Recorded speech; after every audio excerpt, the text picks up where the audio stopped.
မင်္ဂလာပါကျွန်တော်ကတော့ထုံးစံနဲ့မိတ်ဆွေတွေကိုမုတ်စိတ်ဖြစ်တယ်ဗျာနော်ဒါကိုကျွန်တော်ဒုတိယပိုင်းအနေနဲ့ကျွန်တော်ပြပေးမှဖြစ်တယ်ဗျာနော်ဒါဘယ်ရယူလာတဲ့ဆက်လဲတော့မသိဘူးဒါမှကျွန်တော်ကိုပြန်ပြီးတော့လုပ်ခိုင်းထားလို့ဗျာနော်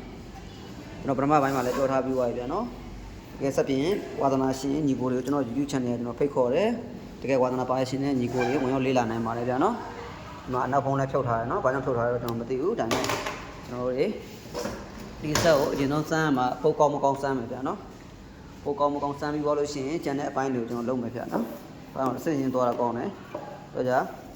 ဘာတွေဖြစ်ကိုမကောင်းဆိုရင်ဘာမှလုပ်မရဘူးလေ။ဒီကပုံနဲ့သွားဆိုတော့နော်ဒီဆက်ပုတ်ကောင်းတယ်မကောင်းဆိုကြည့်မယ်။ဒီမှာနောက်မှာဖွင့်ထားရရှိတယ်ဗျာနော်။ဒီလိုတစားတွေချုပ်ထားရတယ်ပေါ့နော်။ဒါကိုကျွန်တော်ချီတော့စမ်းပြရမယ်ကောင်းမကောင်း။နော်တရားတကူကသူ brand house ဗျာနော်။ဘာကြောင့်လဲဆိုတော့ဒီမှာစီလုံးမှမရှိဘူး။စီကတော့ခန်းချောင်းစီလည်းစမ်းမရှိဘူးနော်။စက်ကတော့မကြက်ဘူးဒါပေမဲ့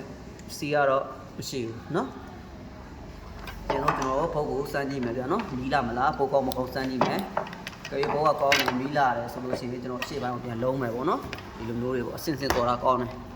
ပြဆက်မလို့အစင်စင်သွားတာပို့ပြီးတော့အစင်တွေရဲ့အပိုင်းတွေအများကြီးရှိရတော့နော်ဒီလိုမျိုးတွေပေါ့ကျွန်တော်စပြင်ညီကိုဝါသနာရှင်တွေကိုကျွန်တော် YouTube channel ကိုဖိတ်ခေါ်တယ်တကယ်ဝါသနာပါချက်ညီကိုတွေဝင်ရောက်လေ့လာနိုင်ပါတယ်ဗျာနော်အားလေနော်အဲ့ဒီမလာမယ်ဒီလိုရိုက်နေကြည့်မယ်နော်အဲ့ဆိုလို့ရှိရင်ကျွန်တော်တို့ဘောကကောင်းတယ်ဗျာနော်နင်းကြည့်မယ်နော်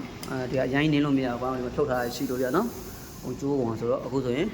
စက်ကတော့သွားတယ်ဘောကလည်းအဲ့ဒါမပြဘူးနော်အဲ့ဒါဆိုတော့ကျွန်တော်တို့အရှေ့ပိုင်းကိုလုံးဖို့ရှိရကြနော်အဲ့တော့ပြီးသွားရင်လုံးမယ်ချီတော့ဆမ်းမယ်တိုင်မင်ချိန်သားအစကျွန်တော်ပြပြီးမယ်ဗျာနော်ညောက်ပြီးဖြစ်ပါတယ်ဆရာဟုတ်ပါဘူးဗျာနော်မသိတဲ့ညီကိုတွေဝင်ရောက်လေ့လာနိုင်ပါတယ်ဗျာနော်အားလုံးကျေးဇူးတင်ပါတယ်နောက်ထပ်အပိုင်း3ကိုလည်းမျှော်ပေးကြပါဦးဗျာနော်ဆက်မကြည့်ရှုကြပါဦး